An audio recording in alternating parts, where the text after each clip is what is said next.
This is an intro. Intro. Hustle and Flowchart with your boy, My boy. Matt Wolf and Joe Fair. Hey. Let me hear you say, hey. Hey. Let me hear you say, ho. Hey. Yeah, Joe can't follow directions very well. Yeah, what's new?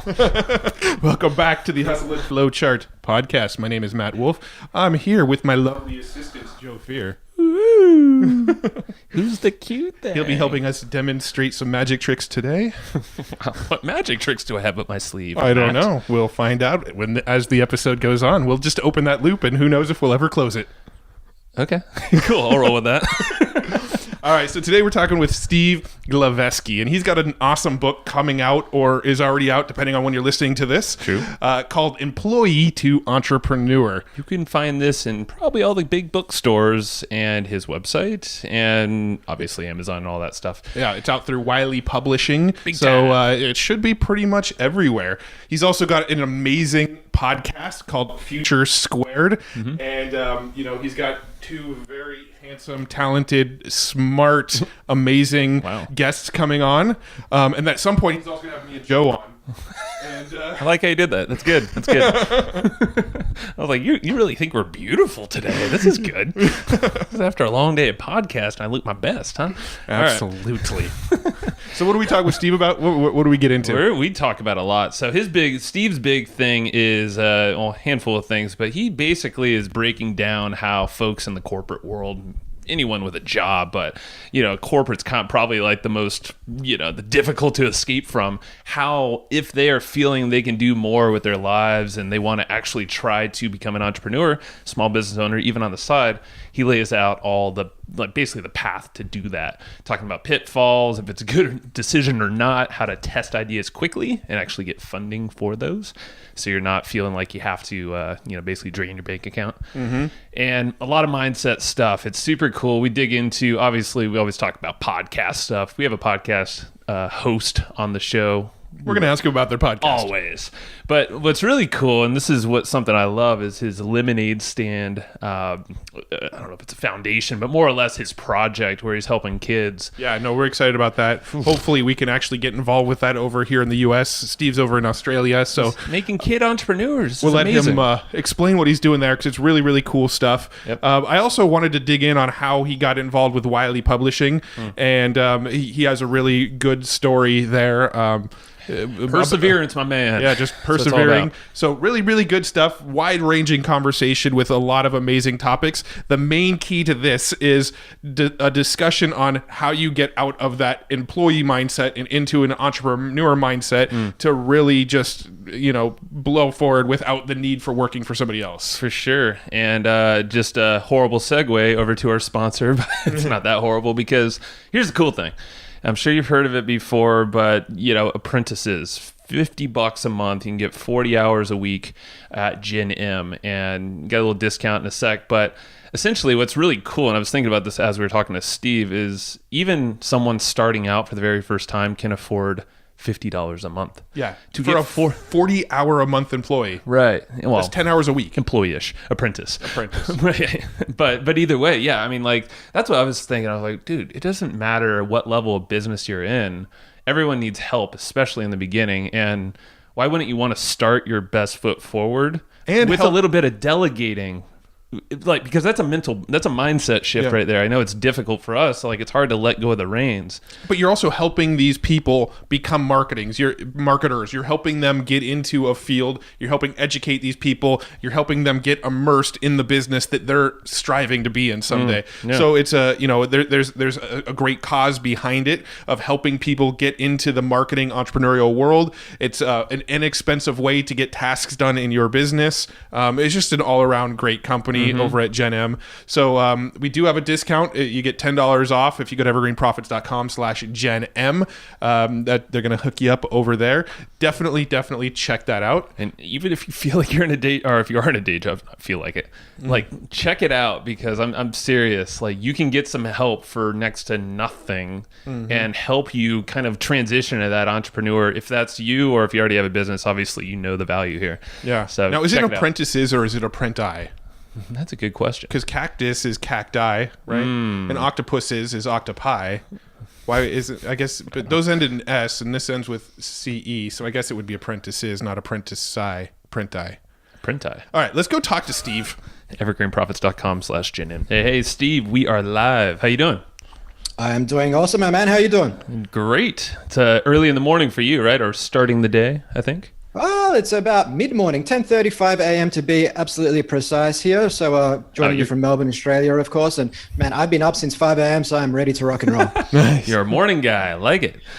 I am. I'm indeed. Although I have to say that every now and again, I do afford myself the liberty of sleeping from beyond 5 a.m. to maybe 6 a.m. So I hear all this stuff from guys like Jocko Willing, 4:34 a.m., wake up. Man, sometimes you just got to be kind to yourself. True that. Now, I'm actually, I'm actually reading Atomic Habits right now from James Clear, and for some reason in my head, I was like, okay, I'm not naturally a morning person, but I want to creepily make myself a morning person, like just 1 minute earlier for 2 months. You want to do it creepily, eh? Creepily. Yeah. That's a scientific word. That's one way to do it. Another one is go to bed with your gym clothes on if you want to work out in the morning. There so it it's is. one less hurdle you need to jump over in the morning. I have a gym in my freaking garage in the morning. I'm like never motivated, never. Well, there goes that theory. Yeah, I know. I'm trying, man. Well, thanks for hopping on. I mean, you're doing a lot of stuff. So let's start with who are you? You got a cool background. You're doing a lot of cool things with kids as well. You have a book coming out next year, big publisher, so that's really cool, interesting. You got a podcast? Yeah. So let's just start. I don't know, wherever you want to start, where you think is right. Let's go there. Yeah, sure. I mean, the 2,000-foot view of who I am. My name is Steve Glaveski, as your guest would have gathered from the episode name, but I'm the co-founder of Collective Campus, which is a corporate innovation and startup accelerator based in Melbourne, Australia. But we work with organizations all across the world. We've worked with about 60 large brands like BNP Paribas and MetLife Insurance. And then we've also incubated close to 100 startups in the past 4 years and helped them raise about $25 million in that time. Aside from that, everything I do as a person is all about unlocking people's latent potential to create impact. Because I was, for many, many years, a frustrated entrepreneur in the corporate world, working with companies like Ernst & Young and Macquarie Bank, where, yeah, you had your six-figure salary, yeah, you had your business class flights, and you met all the definitions of success by society standards, but on the inside, you're miserably comfortable. So now, whether it's working with corporates, startups, or kids as part of the Lemonade Stand program, it's all about helping people unlock that latent potential by doing away with a lot of society's sort of conventions, if you will. I love it. Were you a corporate guy yourself then, it sounds like? You kind of felt that pain? Yeah. I mean, I was there for 8 years. So whether it was in financial audit roles, believe it or not, which is diametrically opposed to entrepreneurship, but with Ernst & Young, through to consulting gigs with KPMG, and then investment banking with Macquarie Bank. And it's funny how I actually evolved to what I'm doing today, because while I was in the corporate world, I observed a lot of vacant office space. So like every man and his dog, I thought, well, maybe an Airbnb for office space would work, right? Yeah. And at the time, I had no idea about startups, entrepreneurship. This was going back to like 2012. So all I did was I managed to find an Airbnb script online. I procured the services of a freelancer on freelancer.com to help me develop it. And for a little more than $2,000, I managed to build a minimum viable product where you could list space, book space, pay online, all that good stuff. And I figured, okay, so at this point, I guess I've got a prototype, but I need people to actually be aware of it. So I thought, hey, I'll write a press release. So Google how to write a press release. I put something together, and as you do, I sent it to absolutely every journalist email address I could find, right? And this was before the time of growth hacking tools. This was me jumping on Twitter, looking at people's profiles, pulling out their email address from their profile and adding it to a spreadsheet, and literally sending these emails one by one rather than in bulk. And of the 100 emails, I mean, how many do you think actually got back to me, guys? I would say 3. Well, optimistic. That's a factor of 3 more than actually did. So one person got back to me. Wow. It just happened to be the Australian newspaper, which is one of Australia's biggest newspapers, circulation of several 100,000. Wow. And they wanted to publish a story about it. But before they did that, they said, hey, we'd love to do a photo shoot. And I thought, sure. And the funny story here is the photo shoot took place during my lunch hour around the corner from my office tower, and you've got this elaborate photo crew. And while I'm, getting snapped all over the place, you have colleagues walking by looking at me all weird, thinking, what the? So that was fun. But long story short, that article dropped and it hit the Macquarie News, which is an email that gets distributed to 14,000 people because it did say that I was a Macquarie Bank employee. And so my manager at the time tapped me on the shoulder saying, hey, Steve, what's this all about? And I basically said, oh, don't worry about it. It's just a little side project. I'm Macquarie Bank till I die. I'm pretty sure I was the only person to ever utter those words. But within 3 months of that article dropping, I had some investors get in touch and managed to raise about 150,000 Australian dollars on the back of that. And that was my ticket out of the corporate world. I basically went back to my manager and said, hey, not a side project anymore. And then devoted the next couple of years to trying to work this stuff out. And here we are about 8 years later. Was there some like big catalyst that you're like, okay, this just isn't working for me anymore. I gotta get out of this life. Like, what was that catalyst? What was there, like a pivotal point, or was it just like a series of things over and over again? No, that's a really good question. I think, going back to childhood, I was always creative, always trying to take new things to the world. Whether it was when I was 9 years old and I was a big basketball fan, but my dad wouldn't buy me One-on-One, which was a big basketball rag here. And I thought, well, I'm just going to make my own little magazine. So I draw little pictures of basketballers and write articles in there and all that sort of stuff. And later on in life, I don't look like it these days, but I was a big heavy metal fan and I opened a heavy metal nightclub on Friday nights. So nice. I was always doing stuff. But when it came to my time in the corporate world, like I said, you had all the trappings, but on the inside, I guess I was miserably comfortable. And when I went to the office, particularly while I was in my last gig over at the bank, I felt like I was surrounded by people who were just doing the bare minimum to get by and get paid, and not really questioning this, not really challenging the status quo, not looking to derive fulfillment from creating actual value. And I just needed to get out. And I guess Steve Jobs said something similar. If you wake up too many days in a row and you look in the mirror and you think, I don't want to do what I'm going to do today, then you need to reflect and perhaps make some changes. And that's effectively what I did. Dude, that's because I can relate. And Matt and I have slightly different stories, and I won't do the whole thing, but just being in an office space like that with a corporate kind of feeling, exactly what you said. I just remember noticing so many people that are just slacking off. There's so untapped potential, or they just don't see it in themselves, or they know it's there, or they don't care. But it always blew me away, and it literally did feel like the walls coming in, even though it's like such a played out thing. I know the feeling, and it's exactly what you're saying there. It sounds like it's crazy. Yeah, there's so many people like that right now. It's so crazy, and it just, to me, it just seemed like people were always looking to do whatever they could to avoid being blamed with something, rather than just doing the thing, taking action, and then if it doesn't work, taking ownership of that. Yeah. Extreme ownership. Jocko. Yeah, man. So you mentioned you were, before we hit record, you mentioned that you were in the startup world for quite a while as well. So did you transition from like these banks in this corporate world and then move into the startup world? Like, what was the sort of next evolution after you decided you're not going to be in this corporate bank environment anymore? Yeah, so after I managed to raise the funding on the back of that article dropping for Hotdesk, I spent a couple of years building out Hotdesk, and I learned pretty early on in the piece that building a two-sided marketplace is about 10 times more difficult than building a single-sided marketplace, which is, nowadays I advise a lot of startups as part of our Accelerator programs, and whenever I have a marketplace entrepreneur approach me, I basically say, look, I'm not going to tell you not to do it, but just be wary that it's going to be 10 times harder than a single-sided marketplace, because not only need to get the business model right, your distribution channels, your marketing channels, your value proposition right for one side of the market, you need to get it right for the other side of the market, and then it just needs to fit perfectly together. And getting those stars to align is incredibly challenging. But I did manage to build the supply side of Hotdesk up to about 12,000 spaces across Asia Pacific. However, the demand side is a different story. So I discovered very early on that what happened was, with something like Office Space, you'd have people use the platform as, say, a discovery tool. They'd find a space, they'd use it to book maybe a day, maybe a week. But then if they like the space, they then negotiate with the actual vendor directly. So you get cut out of the deal. Unlike Airbnb, where you're constantly, nobody books an Airbnb space for a week and says, quite like this space. I think I'm going to buy it.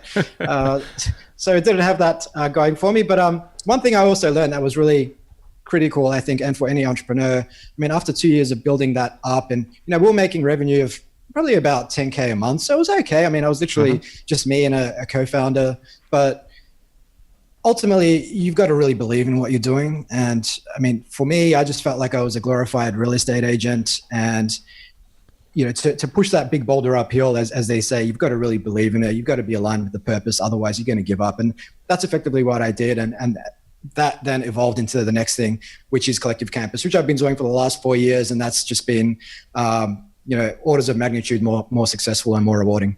Let's get into that in a sec, but yeah, we could totally relate to the whole two-sided business thing. We've talked about it. It's actually super. Matt and I are shaking our heads. We're like, what the heck? Because we batch record. We do multiple podcast recordings in a day, and there's always a commonality thing. And we're just chatting with the founder of Gin M. It's a apprentice site, and he was literally diving deep into that model specifically. Yeah, the many to many sort of marketplace model where you're not only marketing to people to feed the marketplace with supply of whatever it is you're selling. You also need to market to the people who need what the marketplace offers, and so you have to market from two completely different directions. And we've been there too. Yeah, and we actually had a startup that we exited from that was in that space, and that was what was difficult. We had no problem finding producers, the supply. We struggled to get people to come and use the supply of people demand, that we created. Exactly. Yeah, and I imagine the supply, they basically just could sign up to the platform. There was no revenue or no money being exchanged. We got to money, and it actually ended up exiting to Kodak, actually. So fantastic. It was cool. I'm not saying Kodak's much. Didn't work out long term for Kodak, but yeah, right. But no, it was making money. It wasn't substantial, but either way, it's exactly what you said. The supply side, it's like you could sign them up for free. Doesn't mean much until you're actually making revenue. Yeah, so, it's just a distribution channel for them. So I think that's something that a lot of marketplace entrepreneurs need to be wary of, that growing the supply side does not translate to success. Exactly. It's all the people saying, I'm going to make the next Uber. It's like, hold on. Know where you're getting into. All right. So what did you transition into? You said Collective, I forgot the other name. Collective Campus. Yeah. Campus. So that's basically what I've been overseeing now for the last 4 years. And, we... as I said at the start of the show, Corporate Innovation and Startup Accelerator basically work with organizations to help them become more innovative, better at marketing, better at sales, better at business model innovation, all that sort of stuff. But when we started out, I mean, this was just an idea. And the way it came about was while I was building out Hotdesk, I took up space at a co-working space. Of course, I booked it via Hotdesk. And that's where I met my now co-founder. And he was running a small space in Melbourne called Queen's Collective. And General Assembly, the training company, were using his space to run their classes. Now, just so happened that as about the time that I came to that revelation whereby I realized I need to be doing something that aligns with my purpose. I don't want to be a glorified real estate agent.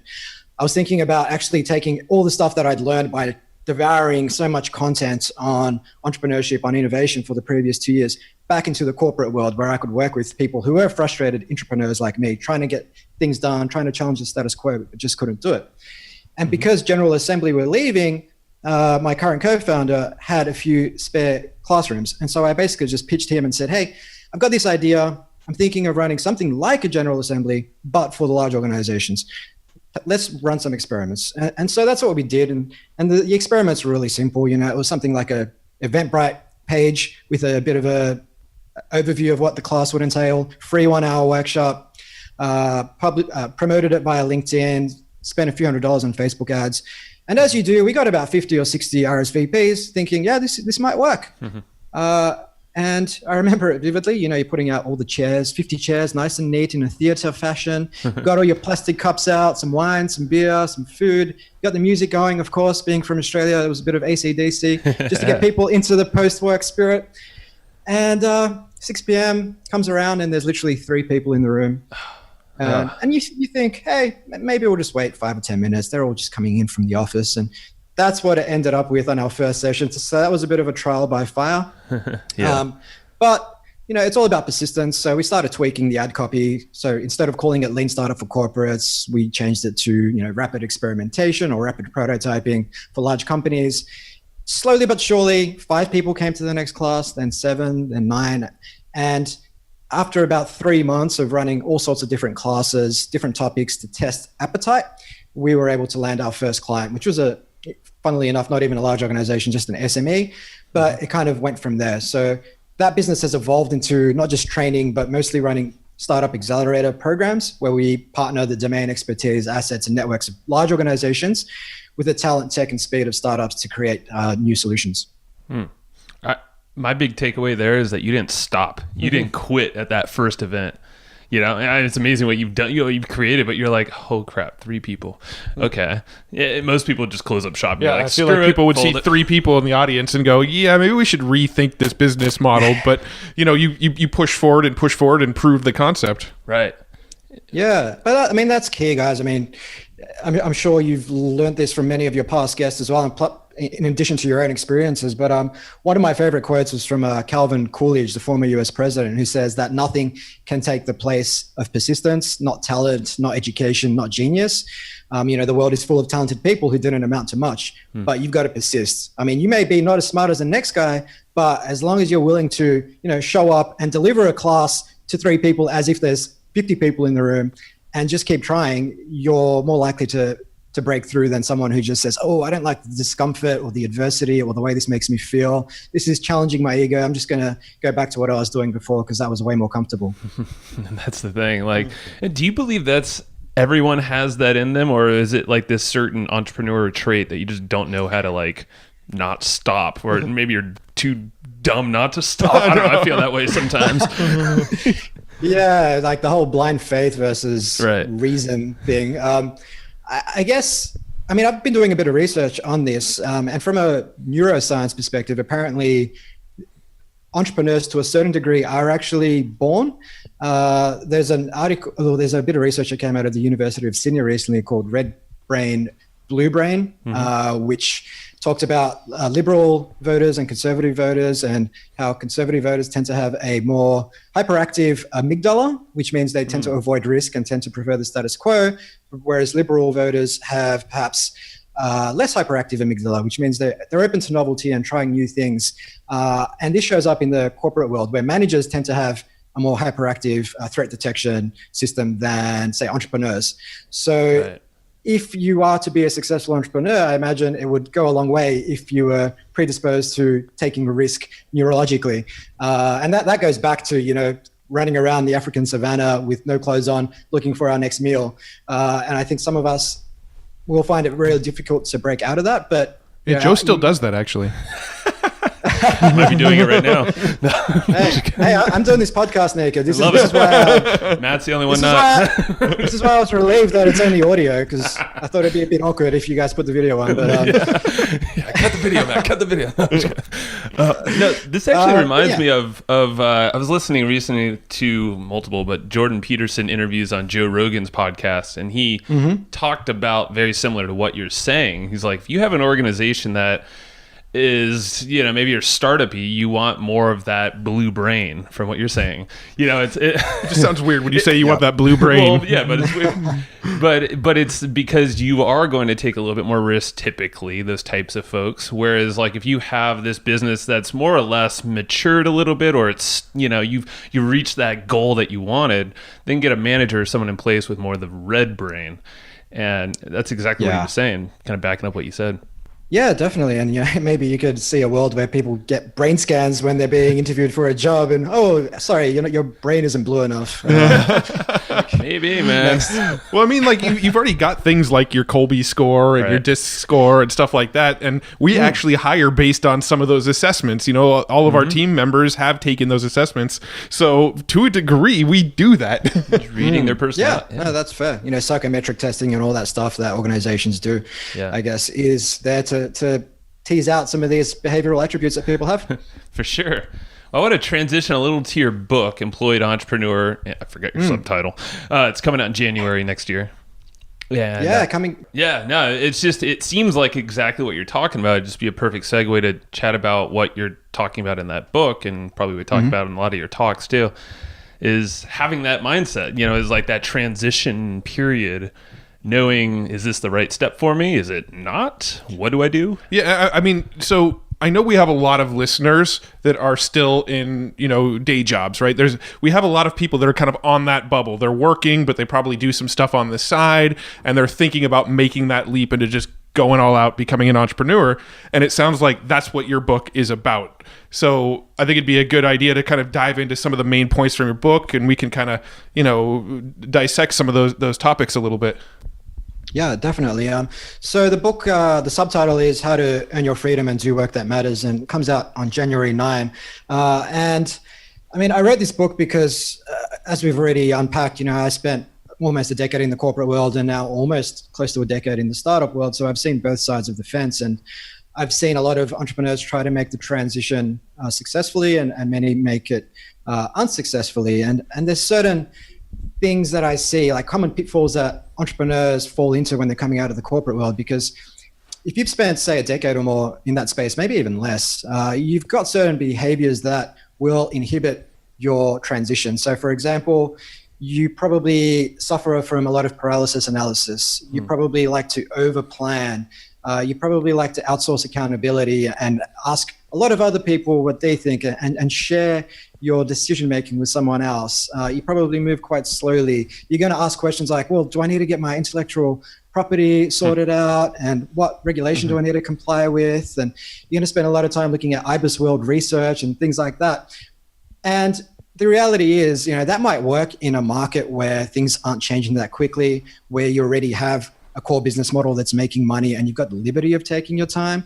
But in the startup world, I mean, you're gonna have very limited resources, and moving quickly, failing, learning, adapting is going to be way more effective than spending your time inside the building doing a hell of a lot of research. And I mean, that's part of it, but a big part of it is also determining why you want to do this, what you're going to do, and unpacking the mindset that someone needs to have if they're going to have a remote chance of success as an entrepreneur. Yeah. So what's the, from your experience, when do you know someone's right to move on, to transition from corporate or whatever job they're in to entrepreneur? Is there some telling thing that you commonly see? That's a good question. I guess the telling thing that I commonly see is people will exhibit certain behaviors. For example, whether they're trying to challenge the status quo inside a large company, whether they're perhaps working as part of an innovation team inside a large company, or they're perhaps just consuming a lot of content. For example, they might be listening to, your Joe Rogans and your Tim Ferrisses of the world. They just demonstrate that innate curiosity. Like they're not just going home and watching, the new episode of The Bachelor or whatever reality TV show is popular at the moment. I think that curiosity is a big thing, but then also looking for people who have demonstrated some sort of resilience in their life, and that they're comfortable coming face to face with hardship or adversity, and that could show up in different ways. I mean, they might be, they might train in Brazilian Jiu-Jitsu or something like that, and they might have had to learn the hard way how to not get choked out, which develops that resilience. So I think if you have resilience, persistence, and curiosity, like those are three key attributes that underpin whether or not someone is ready to make that jump. I love that. That's interesting. It's funny because I was listening to actually a Joe Rogan podcast episode, and they were actually they had this discussion, and they were talking about how they feel like when you're an adult, if you didn't have to suffer through adversity as a kid, you're probably at a disadvantage once you become an adult.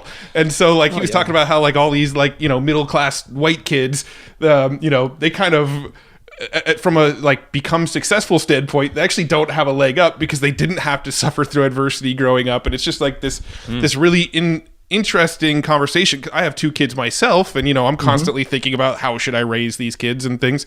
So it's like, do I go and present adversity to them so that they're better prepared when they grow up, or do I provide a nice, comfortable life for them? It's obviously we want for our kids, we want them to have a great life and stuff, but it's an interesting rabbit hole to go down, I guess. Yeah, definitely. And I mean, as parents, you're always looking to perhaps make their life as comfortable as possible, but many don't realize that they may be doing their kids a disservice by doing that. And one of my guests last week on the podcast, his name's Peter Bregman. He's a thought leader in the leadership space, and he put this really succinctly. He basically said, if you can feel anything, you can do anything. And I thought that was just so profound, because a lot of the times we hold ourselves back from, going for that gig or just doing something that may make our life measurably better because we're scared of how it might make us feel if we fail. But if you're cool with that, it just opens you up to so much more. Yeah. Oh man. So okay, I'm gonna jump back a second, because you were talking about the pitfalls of the first timers a minute ago, and you sort of succinctly described me back around 2007-ish, right? Like, I remember I was working in the day job. Joe was actually working at the same company with me at the time, and I was every single day sitting around on forums, reading blogs, reading business books, thinking about, okay, what's my exit? What's the next best step for me? What path am I going to take to build something outside of this company? And it was paralysis by analysis. It took 2 years before I ever left that job, and I only left the job because I was kind of forced out of the job. It wasn't like a personal decision of, okay, now's the time. Some circumstances forced me out of the job, basically. So what advice do you give people who are in that situation? They're thinking about jumping out, they're thinking about starting that business, but they are stuck in that roller coaster, that cycle of just too much studying, not enough action. Yeah, the number one thing is test, because by learning how to rapidly test your ideas, not only does it take you out of paralysis analysis, but it also helps you avoid doubling down on the wrong thing, which are two things that I see, two common pitfalls that I see our corporates trying to make the move into entrepreneurship make, right? So one is that they just suffer from paralysis analysis because they're just scared of making the wrong call, or they make a decision and it's the wrong one. So they jump to conclusions. They might hire a software development agency to build a full-blown app with all the bells and whistles for $50,000 to $100,000, despite having not really spoken with any customers. Then they'll take that to market and they'll just spend a year or two trying to push this big boulder uphill. But if they had learned how to actually determine what are the key assumptions underpinning an idea of mine, how quickly and effectively can I test that? And oftentimes, there are ways today that you can test your idea for almost free, if not a few $100s. Similar to what I said earlier with respect to Collective Campus and just running some Facebook ads and an Eventbrite page. Just test your ideas, and by doing that, you're going to increase the likelihood that you're going to double down on the right idea and avoid doubling down on the wrong one. Got it. So kind of take action at a sort of minimalist level as kind of like a side hustle before test the concept before sort of jumping all in. Yeah, definitely. People will tell you that you need to focus in order to be successful, but I think you can focus on one thing at a time. And I've spoken to a lot of side hustlers who kick ass in their day-to-day core role at some organization, but then do equally well with their side hustle. So you can focus on one thing at a time, but I would be, I would not encourage people to just jump ship, especially if they haven't got the financial reserves to support themselves. Use your corporate job as a form of cash flow to support your side hustle. And it's funny because while we were building out Collective Campus, the first 6 to 9 months, I basically didn't pay myself anything, nor did my co-founder. And I had what you might call a reverse side hustle, which is during that time, rather than, just get rid of all of my savings, I basically got a 2-day-a-week gig with KPMG's innovation team. And anybody who's spent about a decade in the corporate world, you're likely to have access to contracting gigs where you get a reasonably good hourly rate, and you might only need to work 1 day a week, but that should be enough to keep you going while you get your business off the ground. That's actually a really cool concept right there, because like with the knowledge that you have testing and doing all this research and all that, you can apply it to some gig like you just said there.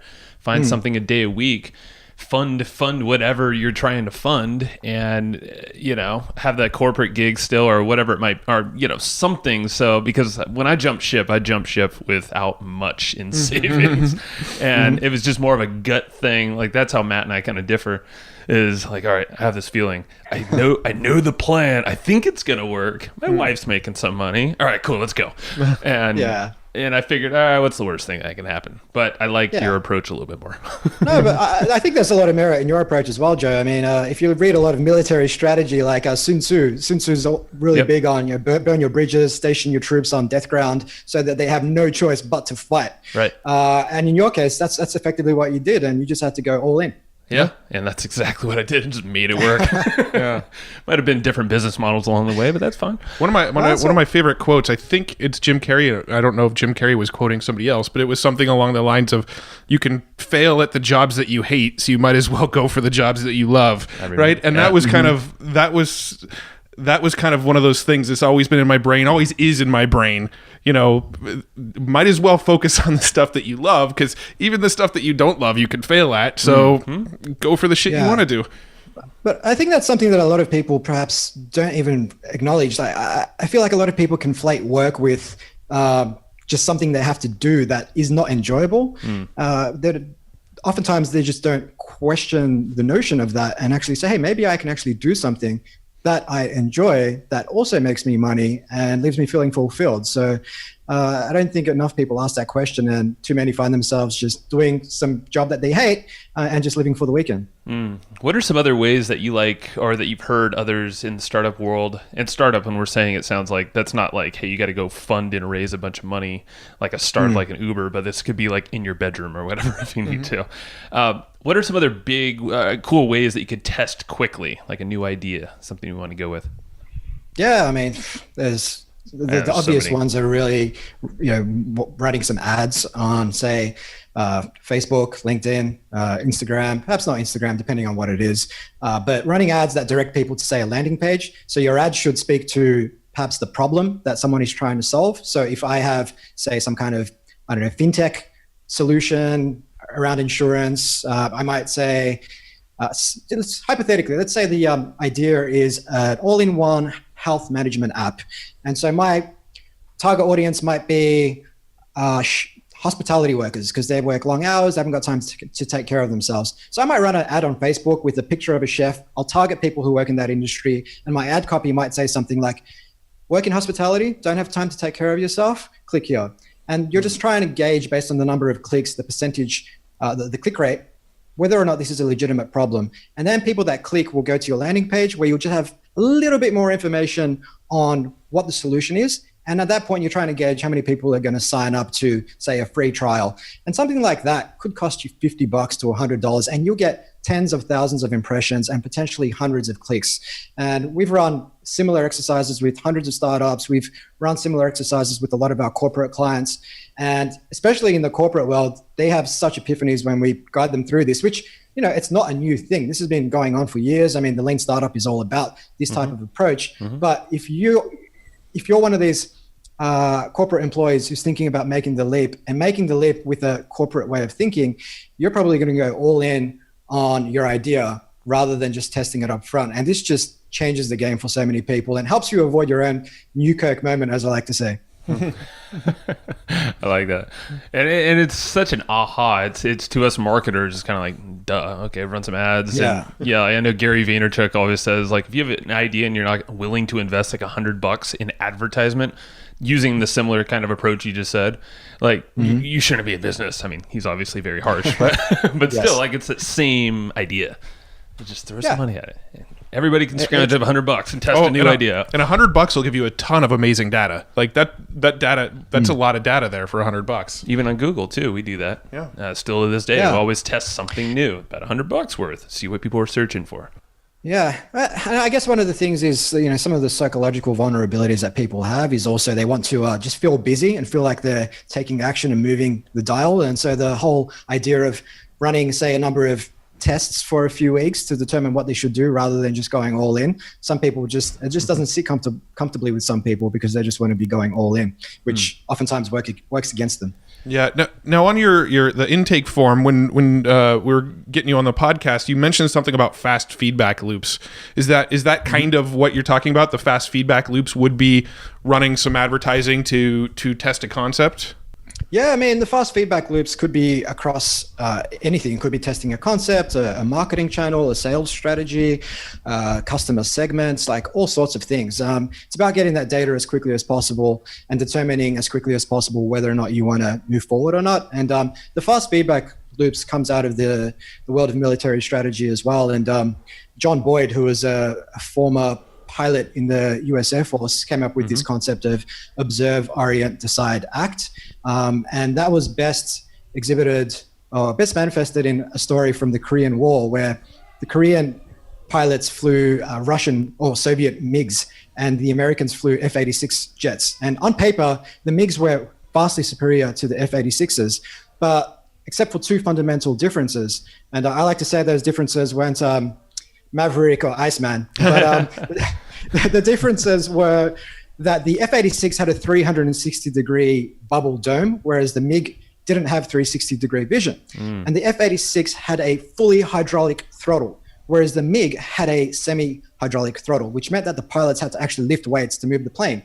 So based on this, with an inferior aircraft, the American fighters actually had way better vision and they were able to respond much faster. So they had a much shorter, what they called OODA loop, so observe, orient, decide, act. And so they were able to actually win the battle in the skies 10-1. And that was credited for being a big reason as to why. Wow, that's actually really cool. I never knew that. And I love the Top Gun reference. Being in San Diego, this was where it was all. We literally just watched Top Gun like 2 weeks ago. It's fresh Well, in apparently mind. there's Top Gun 2 coming out. Yes, they're filming it in San Diego also. Currently. Wow, Yeah. I can't wait. Me either, man. I love it. Tom Cruise is still going. So He still looks good, man, but Val Kilmer, I don't know. Yeah, I know. I'll reserve judgment. I think he's going to be in the flick too, so we'll see. So for the book, are there any other kind of big core pieces that that we want to kind of pull out and talk about? Yeah, I mean, one of the big core pieces is around productivity and really getting the most out of your time. Because if you're going to go into entrepreneurship the same way you manage your day in the corporate world or a typical corporate environment, then you're not going to succeed. Right. So I've got a whole chapter in there on 10xing your productivity. And I actually was listening to your show a couple of days ago, and I heard that a few of your past guests had frameworks, right? So I put together a framework just for the Hustle and Flowchart show. So this is an absolute world first. Love it. Framework. I call the framework P codes. So visual, mnemonic, based around the jacket. And what P code stands for is basically prioritize, cut, outsource, automate, test, and start. So I don't want to go through everyone in absolute crazy detail. I'll write a blog post on this and maybe you guys can add it to the show notes for listeners. But Definitely. Realistically, like prioritizing is focusing on the things that are going to move the dial rather than trying to do absolutely everything. Cut, by testing, as we've said, by having that tight OODA loop, you can cut stuff that doesn't work and start focusing only on the stuff that does. O is outsource. So you shouldn't be focusing on $10 an hour tasks, as Perry Marshall, the author, says. You should focus on $100 to $1,000 an hour tasks. Everything else, outsource it to a VA, get onto Upwork or Fiverr or one of these platforms and get that off your plate. The next step was automate. So there's going to be countless manual tasks that you can automate. So for example, in our case, if someone signs up to an ebook on our website, they'll enter a MailChimp database, they'll then enter a drip feed. Then if they want to book a time with me or one of my team, there's an online scheduling tool. So throughout the entire process, there is no human interaction until we realize that someone is actually legitimately interested in our services. So we don't waste our time on unqualified clients. Test, as we discussed, I don't think we need to go over that one. And then the last one was S for start, which is what are the things you can do to rev your engine or to start your engine? And so in my case, it could be that I get up early, go to the gym, have a cold shower, or it might be what can I do to start the engine of the company? What new things can I introduce to the organization, like growth hacking techniques and things of that sort that are going to help to move the needle? So PCOATS, P codes. P-coats. Love it. P-codes. I like it. No, we would definitely link up that blog post framework, everything into the show notes. We'll make that easy to find. Thanks for doing that, dude. Are you a Wim Hof guy by chance? I'm familiar with Wim Hof. I've listened to a few of his interviews on whatnot on Tim Ferriss and everything else, but I don't even know where I think it was actually the Bulletproof coffee. Yeah. Oh, Dave Asprey? Asprey, yeah. Dave Asprey, yeah. I think that's how I got into it. And I've been doing it now for about 2 years and absolutely love it. I think it's not only the health benefits that come with it, but by starting your day with something that you absolutely positively don't want to do, particularly during the winter, the pipes are cold, the water's freezing. I think if you could just jump in and just overcome those little voices in your head that say you can't do it, kind of sets you up to face a lot of the other adversity that will show up during your day that we've alluded to throughout the show. So I haven't done that before. How long are you normally in the shower for before you can't take it anymore? Well, the thing is, you don't need to have your entire shower with freezing cold water. It's literally like the first 2 minutes. That's enough to get the health benefits, but it's also enough to get the mental benefits, I'd say. Yeah. Got it. So you freeze yourself and then you go and warm it up and get comfortable again. Yeah. And then you'd be surprised just how much you appreciate that warm water once it just starts to I believe it. Very true. Now, I've done that for a while off and on, and actually started recently, last couple of weeks, and it's freaking amazing, man. And then you combine it with some breath work from Wim Hof, it's golden. Yeah. I just heard the cold shower thing. I'm like, oh wait, hold on. So abrupt change of topic. I'm good at those. So how did you get involved with Wiley Publishing? Yeah, so how do we get involved with Wiley Publishing? So operating I won't go too far into the backstory. Real quick, in the space of corporate innovation, I like to say there's a lot of charlatans. So companies don't know what they're buying. So for us to get around that, we've had to create a hell of a lot of content, whether it's podcasts, ebooks, self-publishing books. And by doing that, I've created a reasonable sized platform within that ecosystem. And so I thought, well, I want to take the next step because I did self-publish a book called The Innovation Manager's Handbook, and I got it to #1 on Amazon in its categories. And you know what? That's easier done than you would think. If you have some basic skill around growth hacking and online marketing, you can get your book to #1. So whenever someone says, yeah, I'm an Amazon bestseller, I'm like, yeah, okay.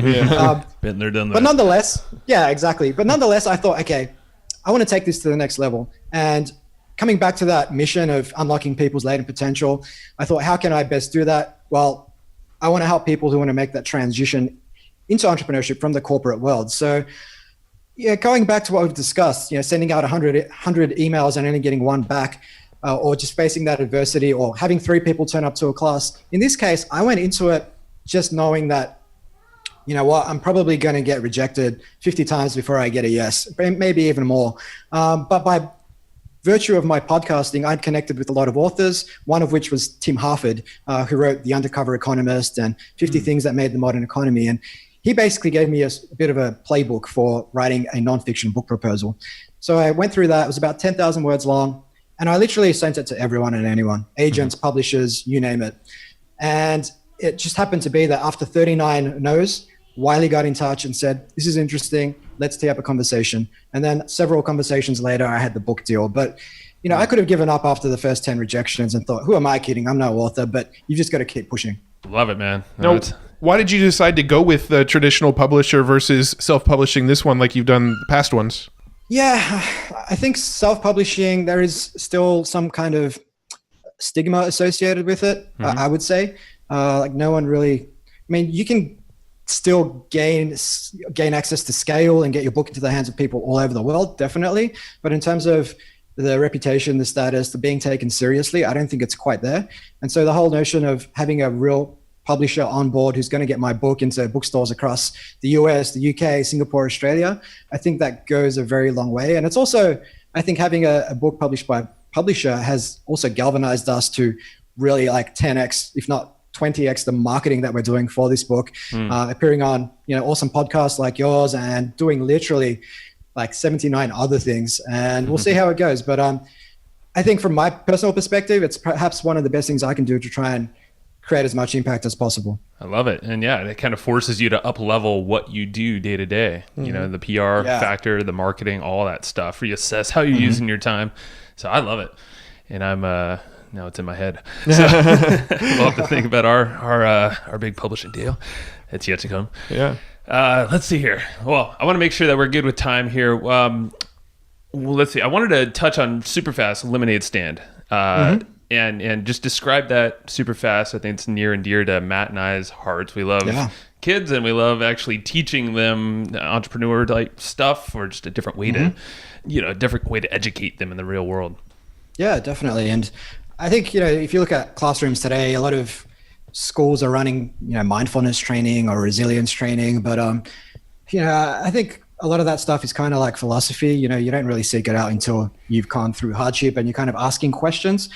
So I think one way to teach kids some of the key attributes or key skills they're going to need going forward, like critical thinking, adaptability, resilience, coming face to face with adversity and being fine with it, is through entrepreneurship. So Lemonade Stand is basically a children's entrepreneurship program we've developed. It's a 2-day program where kids identify, we start by asking them, what problem do you want to solve, rather than what do you want to be when you grow up, which supposes that there's only one thing that there will be, when in reality, with things changing so quickly, there'll be many things. So they start with the problem. We teach them to come up with solutions using a number of tools. They then build prototypes. They leverage the lean startup methodology.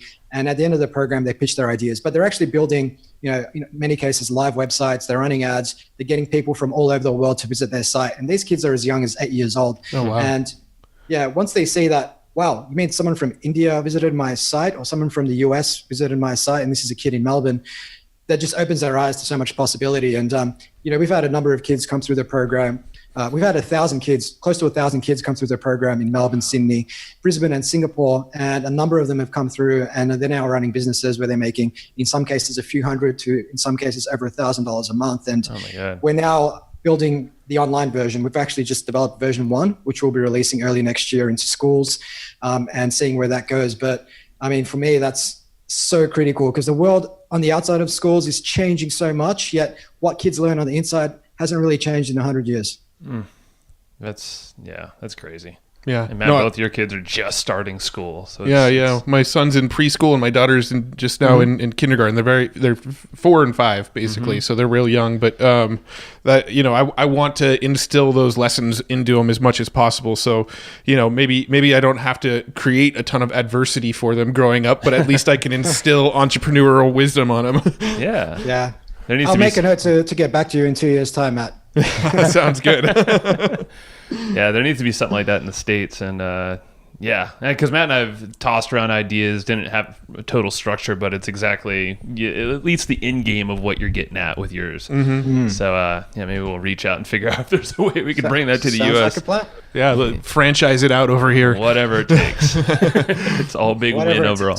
Very cool. So the only other rabbit hole I wanted to go down with you was to talk about your podcast for a minute.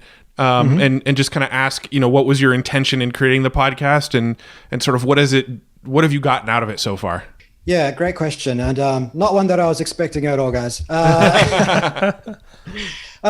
the podcast, I mean, initially it just kind of happened by chance. I mean, we were recording these webinars and we thought, hey, let's just put them up on Apple Podcasts and see what happens. And we actually got some really quick traction, and we ended up on New and Noteworthy. And I had no idea what that was until someone pointed it out to me. And suddenly we had thousands of people listening to these webinars. And I thought, okay, well, maybe I should rethink what the format is. And so it's become more or less like this, like Q&A, interviewing a lot of thought leaders. And I've had access to amazing people. And that's perhaps the first thing.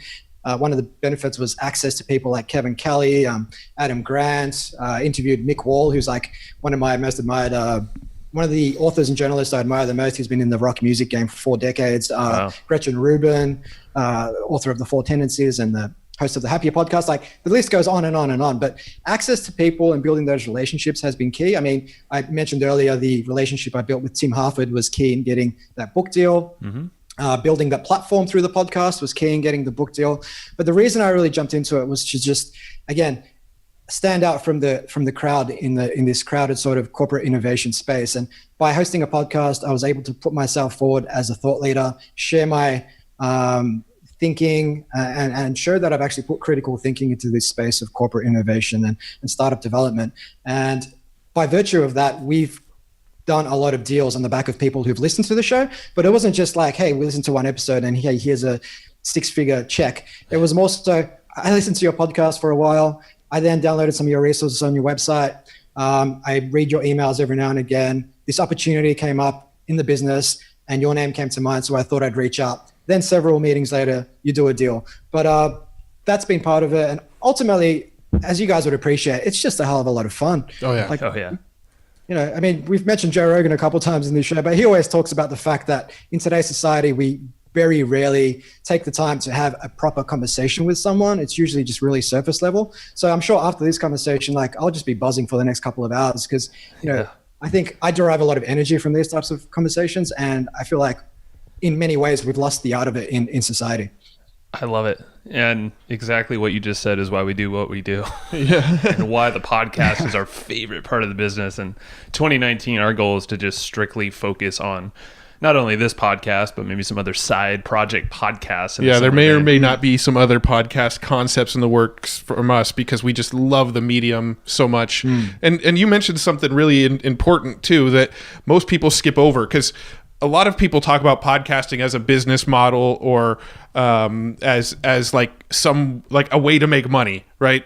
If you're approaching podcasting as a way to make money as a business model, you're probably going to struggle.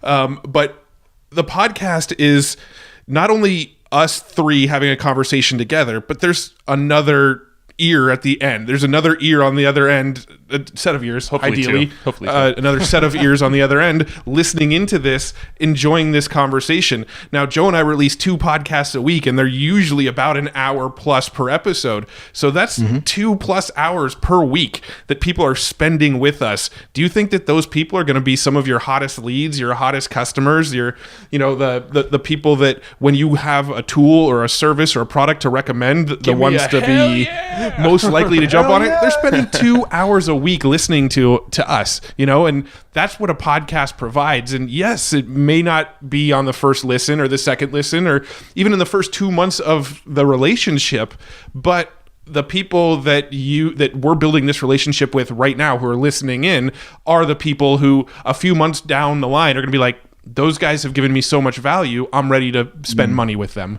Definitely. And I think a lot of people focus a little bit too much on the vanity metrics, like number of downloads and number of people who are liking my Facebook podcast page or whatever it is. But you've got to look at the substance behind those downloads and who's actually listening. And if you're selling B2B and you're selling, say, a software product that's worth, say, $1,000 per client or $5,000 per client, like you don't need 1 million downloads. You might only need 20,000 so long as they're the right type of person listening. You'll make a lot of money doing that. So, and don't get preoccupied with trying to monetize the listens. I mean, if you have value to bring, like you guys do, you're going to monetize a lot of those serendipitous opportunities that come from people listening to your show. Yeah, absolutely. All right, man. Well, you know what our other question's going to be, right? Go for it. I just love the listeners sometimes stump them. So what's a book or some kind of resource? Usually it's a book. Yes. There you go. See, something you recommend often. Yeah, look, obviously, apart from my book, one of the books that had a big influence on me back when I was starting my journey was Tim Ferriss's 4-Hour Workweek, because it just did expose me to a lot of concepts and just changing my perspective on how I saw the world and trying to break out of some of that corporate mold. But the main thing I took out of that was his whole notion of muses, which is all about testing different ideas. So I'd say the 4-Hour Workweek. But aside from that, I mean, the methodology is one thing. What's absolutely critical to success in the entrepreneurial domain is persistence and mindset. So books that really helped in that space for me was Carol Dweck's Mindset. From a philosophical perspective, Marcus Aurelius's Meditations. And then I'd say those 3 books, so Mindset, Meditations, and the 4-Hour Workweek. I love them all. Yeah, the Meditations, Marcus Aurelius is like, was like the most eye-opening or brain-opening thing. I don't know. It's just like the whole feeling of like, stop caring so much about the outcome. Just do your best, man. Like, give value. I love Ryan Holiday's work because Ryan Holiday, I feel like he takes a lot of the stuff from guys like Seneca and Marcus Aurelius and sort of brings it into he can give more modern analogies on the same concepts. The Daily Stoic. And I also think Ryan Holiday has done amazing things that have raised awareness again towards Stoicism. So I want to give a shout out to Ryan and show Ego is the enemy and the obstacle is the way. I think the obstacle is the way has been adopted by a lot of NFL teams. So it's pervasive, and anybody who's doing anything that requires overcoming adversity should pick up that book. 100%, man. Well, January 19th, I know I'm going to pre-order this, but employee... January 9? Sorry, not sorry, it's in 2019. Yes. January 9th. Yeah. So employee to entrepreneur, how to earn your freedom and do work that matters. It's going to be good, and definitely pick it up, pre-order it. Where should they go to get that?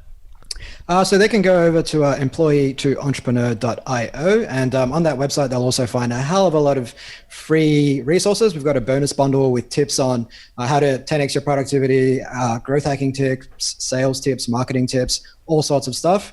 But yeah, they can also find links to pre-order the book there if they like. Cool, man. And we will also link up that blog post worksheet, the P coats that you mentioned, and I'm sure that'll take them over there too. Yeah. So, fantastic. Thank you, Steve. This has been fun. Thanks, Matt and Joe. It's been a pleasure. All right, buddy. We'll see you later. Bye. Cheers. All right. Thank you. And I hope you just enjoyed this episode you just listened to.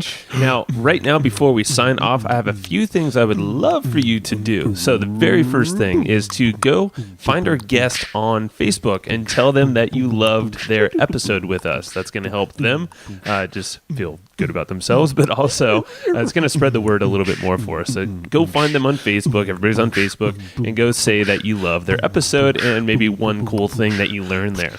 The second thing is to go to iTunes and subscribe to our podcast. Just look up Hustle and Flowchart and hit the subscribe button.